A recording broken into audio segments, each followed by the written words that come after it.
द्वितीय प्रसंग राज्यर कोण अनुकोण घर पर अपेक्षा कर लोक दर्शक बंधु द्वितीय प्रसंग टीवी स्क्रीन को आने अनुरोध करी। द्वितीय प्रसंग हो आवास घर को नहीं बहुत बड़ खबर मु आपण निकट रखापी जाऊँगी। कौन से खबर आपण आवास केबे पाइबे एबे पर्यंत आपण आवास कहीं पाई नाहंती।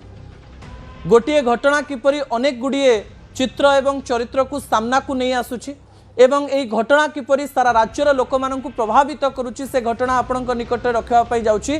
विजुअल उपरे आपणकर दृष्टि आकर्षण करदेवाई चाहिए।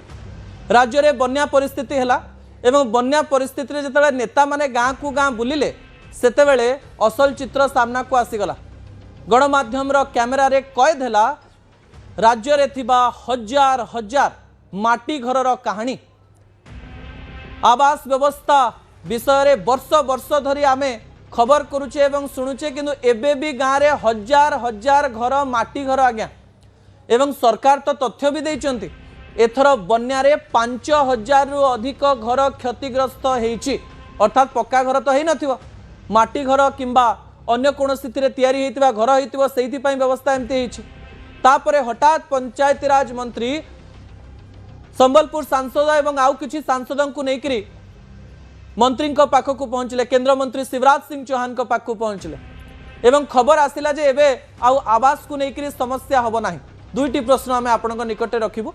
24 वर्ष धरिकी गोटे सरकार रहिला आवास समस्या गला नाही। 2 वर्ष आपण अनेक सुनेली स्वप्न देखिकी आसिले आवास रो समस्या कथा कहीं चिंता कले नाही।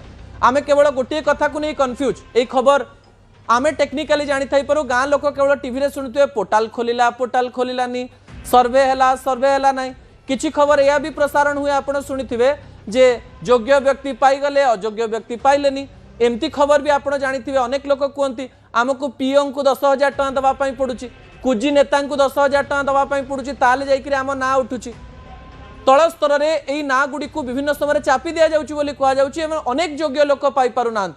एही समय पंचायती राज मंत्री दिल्ली तो पहुंची किंतु कौन खबर नहीं आसी एवं आमे भाविबु जे पद्म घुंची घुंची न जाऊ समस्त को घर मिलू तारीख दे दिया जाइछि एवं आमे तारीख को अपेक्षा करिछु। मंत्री कहिसंती जे केंद्र मंत्री शिवराज सिंह चौहान निजे आसिबे एवं सेप्टेम्बर मासरे से राज्यर लोक मानकु घर प्रदान करिवे एवं घर संख्या केते रहिबो मंत्री को कहवा अनुसार मु आपनक निकट रे तथ्य रखुछि।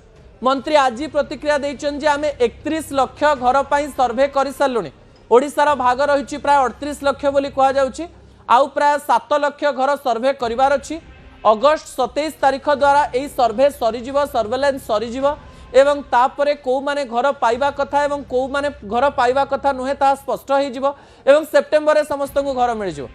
यही समय प्रश्न रहिबो जे पुणी थरे कहि रखि प्रतिश्रुति दिया जाउछि समस्त को घर मिलिबो एवं सरकार प्रतिश्रुति दैचंते जनता मने रखि थांतु कारण लोक अस्तव्यस्त हो गले घर भांगी जाइछि आज्ञा एवं यही समय पंचायत निर्वाचन आसवर मत लगुच सरकार भूल करेंगे ना कारण गाँव को नेता गले गाँ लोक पचारे आज्ञा घर देना तो मत लगुच घर प्राय समस्त को मिल जापे किंतु तथ्य हूँ 38 लाख घर सर्वेलेंस सर सेप्टेम्बर मसरे केंद्र मंत्री आसवे एवं यही समय समस्त को घर देवे किंतु एटी सरकार एवं प्रशासन को अनुरोध रही अनेक व्यवस्था हेले भी तल स्तर में अनेक गरीब लोक लांच देवाई पड़े।